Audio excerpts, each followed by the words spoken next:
Are we trying to come together? Look, I come together, but I don't come together. Did you just post it again? Did you just post the video again? I swear if you posted it again. You posted it again. You posted it again.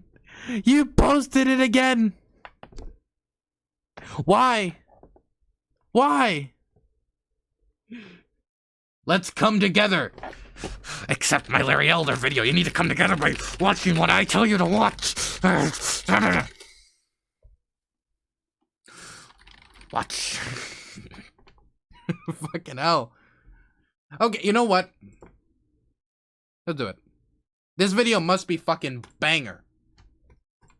You know, after the January 6th Capitol Hill riots, Democrats suddenly discovered law and order. They no longer want to defund the police. Donald J. Trump called for the insurrection against the United States of America. You talked about Al-Qaeda. What has he done in terms of incitement, right, that Osama bin Laden didn't do? Each of these people should be shamed, and they're going to go back, you know, to the Olive Garden and to the Holiday Inn that they're staying at. The way that we in the media speak about this is so important. Today was terrorism. We call them terrorists. Domestic terrorists. Domestic terrorists. Domestic terrorists. These people are not Americans. Kevin McCarthy was on Fox calling this un-American. Marco Rubio. I don't know. There's a lot of empty rhetoric. There's a lot of empty concern. Hawley, I should say, of all people, had the nerve to condemn the violence that we saw today. Josh Hawley should resign in ignominy. Ted Cruz as well. But honestly, Mitch McConnell too. Shame on them. Shame on those senators. They sided with domestic terrorists yesterday, and we won't forget it. This in no way absolves them of the sin and the sins that they and the president have committed against. Okay, so Larry Elder just made the claim that Democrats have 100% flipped on defund the police. Number one, Democrats were not a monolith. Democrats are not. There are Democrats who have called for defunding the police. Not a ton. I think they're actually the most progressive Democrats. Number two, none of these clips show Democrats saying that we should no longer defund the police. These are just people condemning people for siding with for the people who stormed the Capitol. This is not evidence of that whatsoever. If Donald Trump Jr., Rudy Giuliani, and Donald Trump are not arrested... By the way, if you still believe... Okay, nobody who says defund the police, if you go for abolish the police, that's a different thing. When you say defund the police, doesn't mean you don't think there should be an enforcement of law. That could still mean you still want to use a public service. Example, let's say someone's like, I think we fund the military too much. And you responded with, well, you think the American military should defend America. Yet you want to defund the military? Hypocrite. No, I just think maybe we're giving too much money for drone strikes overseas, possibly. Maybe that's the position this individual holds. Does that make them a hypocrite? No, it does not. All that says is they believe funds are being allocated too much for this particular program. That does not mean they want to get rid of that program. Not to mention, the dialogue I'm having back and forth right now is not even being discussed on here. That's not what this person's talking about. None of the people here have even brought up defunding the police whatsoever. Delusional stream? Bro boss, you're free to call in anytime. We got 20 minutes left till my next segment. If you want to get in my Discord and tell me why I'm delusional, I'd love to have you on. I'd love to have you on, good sir. Any time of the week. Any time of the week. Day for insurrection and taken to jail and booked. It was encouraged by our Republican colleagues, and that is why every single one of them, especially because they have been the ones trying to steal this election. That's why we are calling for them to be removed. But then Trump supporters come in and you open the doors for them. But back during the summer, not so much. I want to be clear how I characterize it. This is mostly a protest. It is not generally speaking unruly. That ain't a riot, what we're seeing right now in Minneapolis. They are strictly principled anti-fascists, and they've taken a principled stand to stand against white supremacists and white nationalists wherever they may show up. I argue to you tonight, all punches. The funny thing about this, the thing that gets me, is the people he's showing, right? Many of them he's showing are not even the same people. So if his argument is, wow, I can't believe these Democrats called these people out on the Capitol, but not these, and he's showing people that weren't even in the last segment. So I don't understand how that makes sense. That's number one. Okay?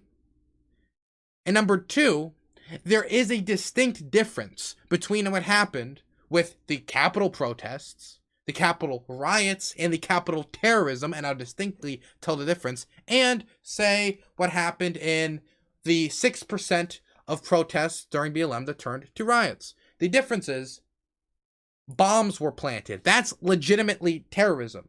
I don't think somebody scuffling with police generally is terrorism. I don't think that's terrorism.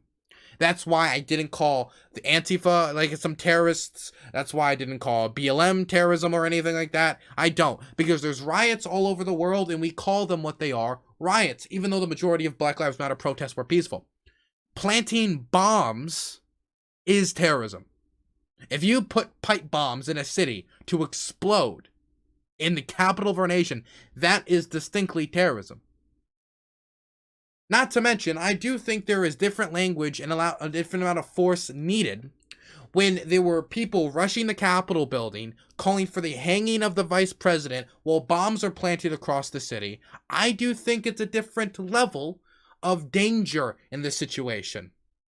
When there's cops running around the Capitol building, the dome of the building, to try to stop people from getting in there and assaulting congresspeople. That there were congresspeople hiding in the building. Hiding. Congressmen and senators hiding.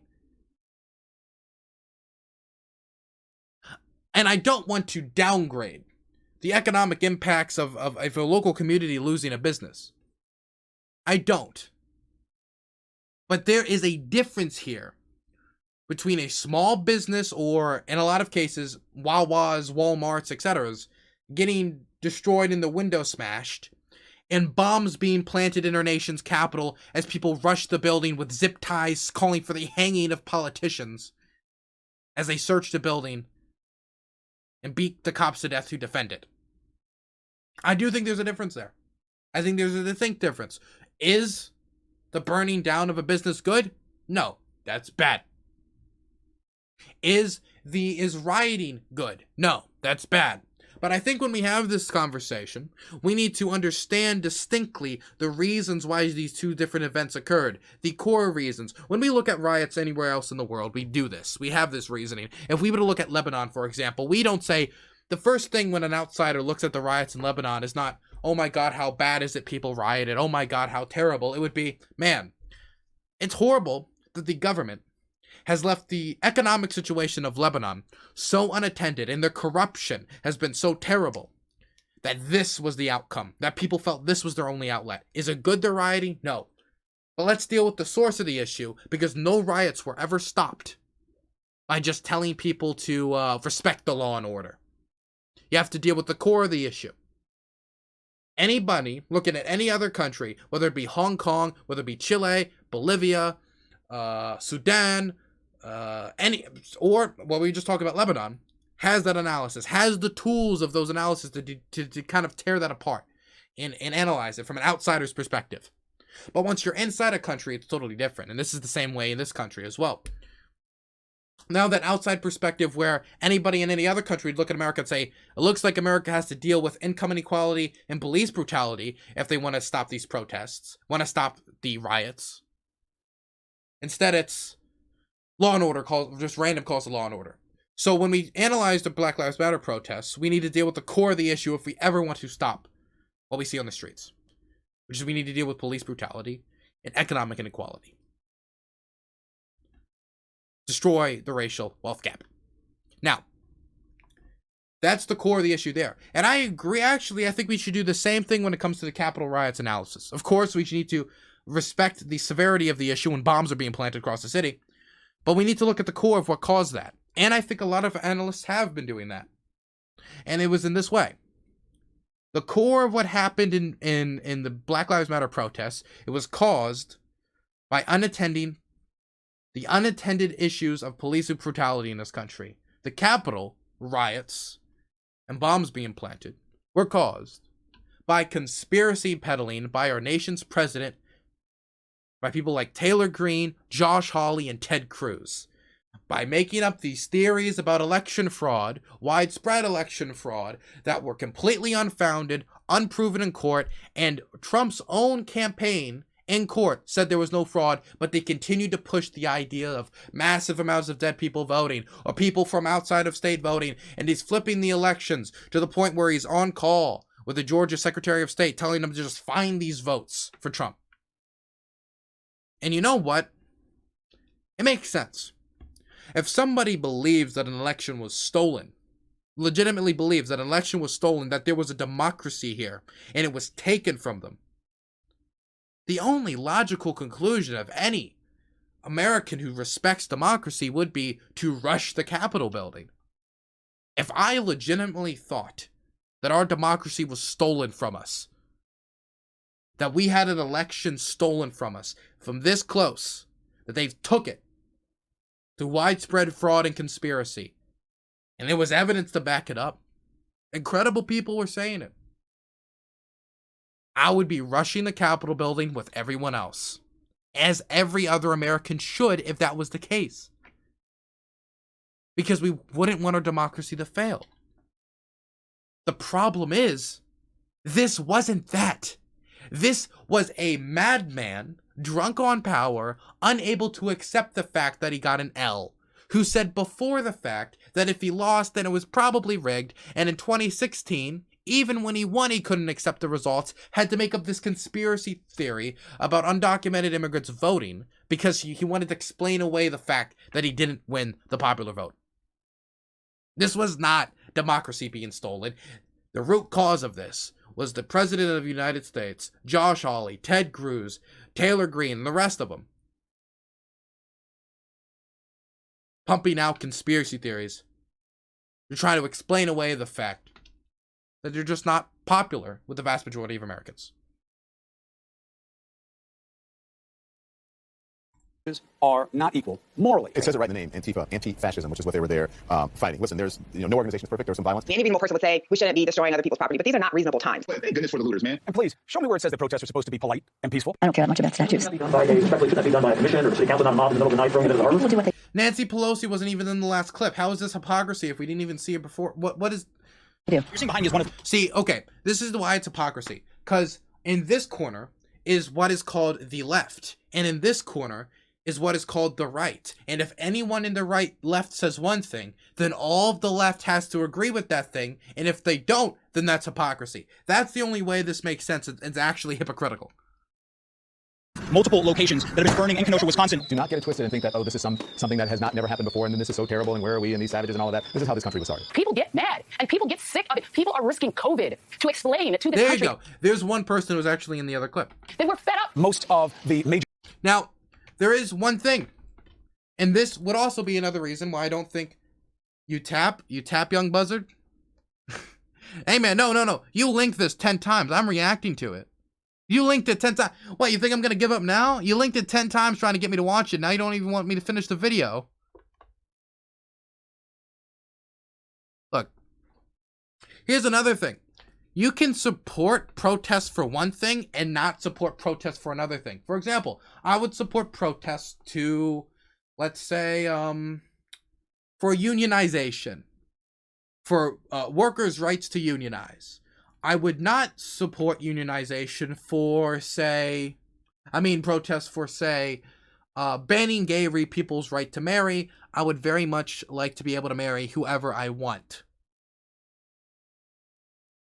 And of course, protests and riots are never good, but I would say that the bleeding out outcomes of unattended issues, say, Stonewall, for example, if we're talking about the gay rights movement, or any other number of bigoted riots, let's say the burning down of Black Wall Street historically, as something that's was a backlash, for example, on the other side of the aisle, on the other side of this issue. Both of those, rioting, the restriction of property, is not good, but you need to look at the core of what started these things. And I think the core of what was behind Stonewall was a 10 times more respectable and understandable than what led to the burning down of Black Wall Street. Which I'm not even going to call that a riot. That was a lynch mob.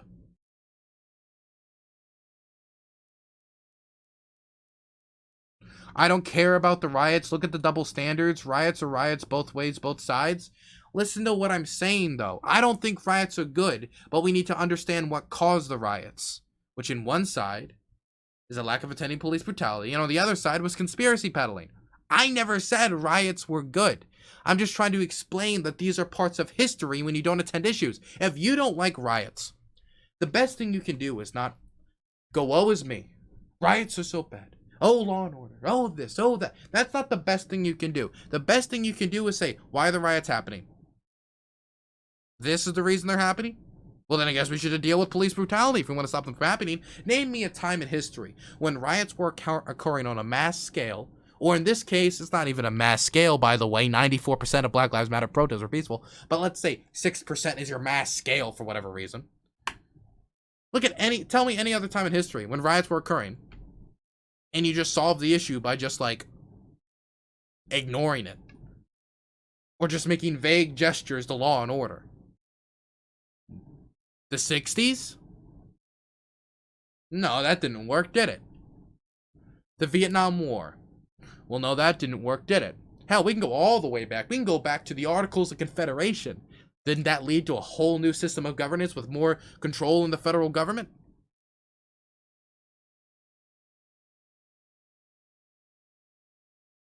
And not to mention, this hypocrisy is the thing you want me to point out. 80 to 90% of the people they're saying are hypocritical here, they don't even talk in the second clip, so how is that a source of hypocrisy? It would be like if I made a point about rioting here, and then Demon Mama or some other vaguely left-wing, I'm going vaguely left-wing, so let's say then you saw David Pakman say something that was different than what I said. And then you point to him and say, that's hypocrisy, because the left, me being your example, said this. How is that an example of hypocrisy? There are a few people here that actually are in the second clip, but the vast majority are not even there. So how does that make sense? Major movements in American history have started at the grassroots level and at some point have turned into direct conflict with American government. So remember your history before you judge your president. Thuggishness is thuggishness wherever it comes from politically, and we should be the first to call it out. I disagree. Can you say double standard? That any rejection of this kind of violence needs to be unequivocal. You can't say, well, this happened, but, you've got to say it's wrong. Anybody who resorts Is this just all clips of... There's, like, no commentary here from Larry Elder.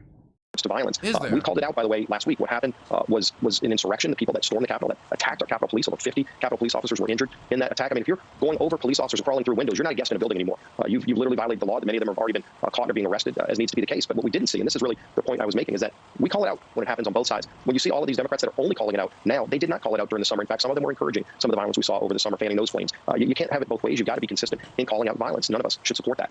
President Trump was impeached a second time, this time for incitement of insurrection. Now, when Congresswoman Maxine Waters urged supporters to surround Trump cabinet members, let them know they're not welcome anywhere anymore, was that?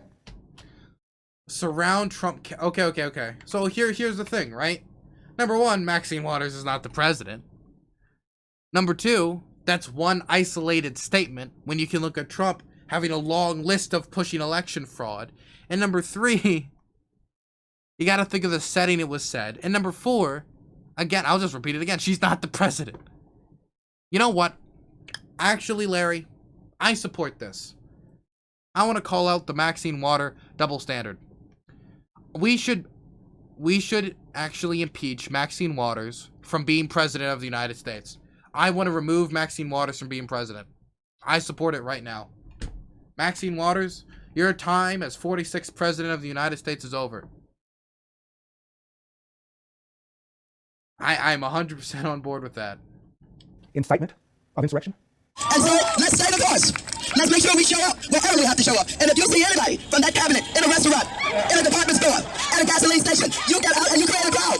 And you push back on them. And you tell them they're not welcome anymore, anywhere. And when Senator Chuck Schumer, in front of the Supreme Court building, told Kavanaugh and Gorsuch they're going to reap the whirlwind. Was that incitement of insurrection? I want to tell you, Gorsuch, I want to tell you, Kavanaugh, you have released the whirlwind, and you will pay the price. Well, the thing is, here's another main counter here. Did anything even happen from these events? Did anybody like attack the Republicans and try to like plant bombs across the city? Did anything occur in here? Did Chuck Schumer lead a mob up there? Did any of that lead to anything? I'm confused. Yeah, such a brave stance. Yeah, you know what? I'll add it. I'll add this too. From the evil, I mean, everybody remembers the Chuck Schumer mob of 1982 or whatever, or whatever. When was this film? Like, the Chuck Schumer mob of 2019, right? Everybody remembers that. So I think we should impeach President Chuck Schumer. I agree. Let's impeach President Chuck Schumer. You won't know what hit you if you go forward with these awful decisions. You remember when the mayor of Baltimore wanted to give rioters space to destroy? We've had these types of conversations before, and I've made it very clear that I worked with the police and instructed them to do everything that they could to make sure that the protesters were able to exercise their right to free speech. It's a very delicate balancing act, because while we tried to make sure that they were protected from the cars and the other things that were going on, we also gave those who wished to destroy space to do that as well. Space to destroy? But when it came to that horrific... Yeah, that's not the best way to phrase it, is it? And again, I will stand up with you and say we should impeach the mayor of Baltimore, President Mayor of Baltimore, okay? Since you didn't even say her name. Come on. But I think she's just talking about police tactics, how you need to, like, isolate them and give... I think she's just talking about common police tactics, as far as I'm aware. Does anybody know? I'm not familiar with the police tactics. Does anybody know in chat? I appreciate it. Capitol riot, the Democrats suddenly became Dirty Harry. Many even said that the protesters were putting their whiteness over democracy. I want to ask you about a comment Nancy Pelosi made about that these... I mean, yeah. If some... Okay, wait. Yes, something were putting their whiteness over democracy, okay? If someone takes a Confederate flag, rejects the results of a Democratic election because they don't like how it went, and takes the Confederate flag, the flag that literally, if you look at the old Confederate battle flag, had whiteness as part of the flag. Literally, the white banner, with the red bottom of it being the blood of the white man, right? Or the red tip of it being the blood of the white man. You take the Confederate flag and you charge inside of the Capitol building, flying it everywhere. When that flag's purpose was to fight for the continued enslavement of black people, that is you putting your whiteness over democracy. That is quite literally you putting your whiteness over democracy. 100%. When you saw people out there with 6 million weren't enough shirts, screwdriver hoodies, that is people putting their whiteness over democracy, most certainly. You don't think Nicholas Fuentes was putting his whiteness over democracy? And all the America First flags I saw out there from his organization? As somebody who makes certain comments about the Holocaust? Yeah, I think he was putting his whiteness over democracy too. In fact, he's talked about time and time again how he wants his children going on in the future to look like him. Look like him in what manner? And how is he going to achieve that? By rejecting the results of a democratic election, choosing his whiteness over democracy. Very clear. These rioters, these insurrectionists, quote, have chosen their whiteness over democracy. Is that what you think happened here? Oh, many of them, absolutely. I can't tell you how many times in my life I've heard people say to me, to my teeth, so to speak, that that's what's paramount to them. So when black protesters take to the streets, are they putting their blackness over democracy? Now, notice when Trump says fight, that word... Well, no, they're putting... Okay, number one, they did not put their blackness over democracy. Number one, because their protests aren't trying to reject the results of a democratic election. That's not what they're out there protesting for. They're protesting on the issue of police brutality, whether you agree with it or not. Number two, they're protesting over the issue of black people not being killed by the police. So they're putting black lives over the current state of affairs. They're putting black lives over this current idea of what law and order means in this country, quote unquote. This idea of how law enforcement interacts with the community. So they're putting black lives over law enforcement's ability to taking it away wantingly, right? That's what they're doing. There's no rejection of an election here. So they quite literally could not be putting their blackness over democracy because there's no comments on democracy here. Anyway, God, how much more time do I have? I don't have much more time left. I'm actually gonna have to jump in to the thing because we're running out of time. So, sadly, we're gonna have to actually leave Mr. Larry Elder alone here. But I think the person who linked it has had enough of me telling Larry Elder he's wrong anyway. so we're all good, right? Plus the roundtable's starting, so gotta get in there. Gotta get in there.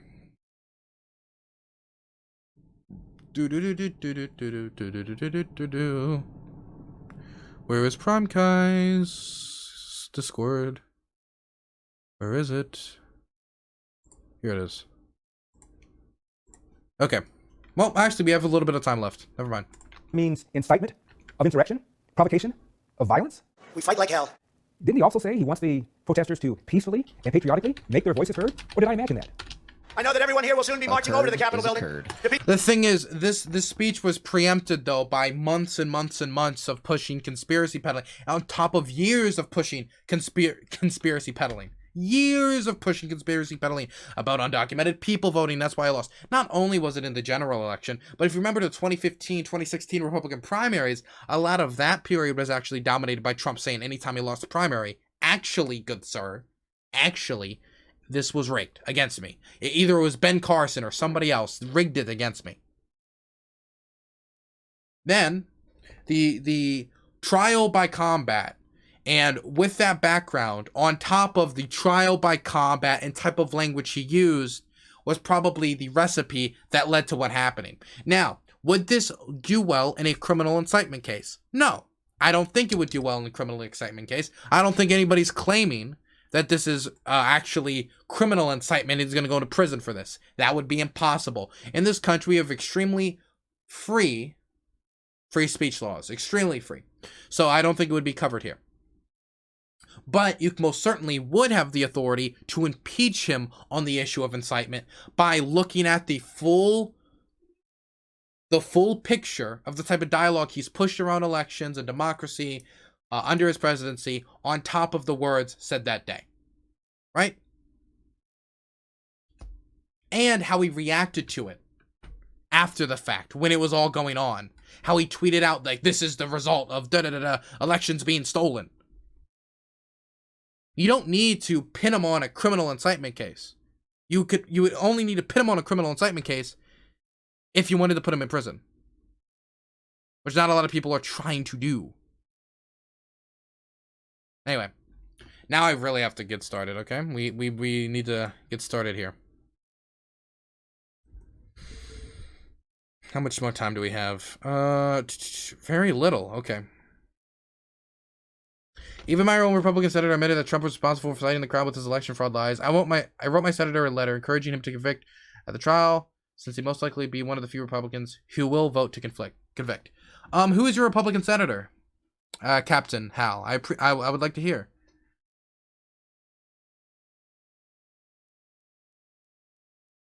So what was the Democrats saying? Russians helped win the election 4 years without evidence. Young Buzzard, you are aware that Trump's old government put out a report saying that the Russians did interfere in the 2016 presidential election by peddling disinformation, that there was an FBI report on this issue, and they came out and said that without a doubt, the Russian government did meddle within the 2016 presidential election.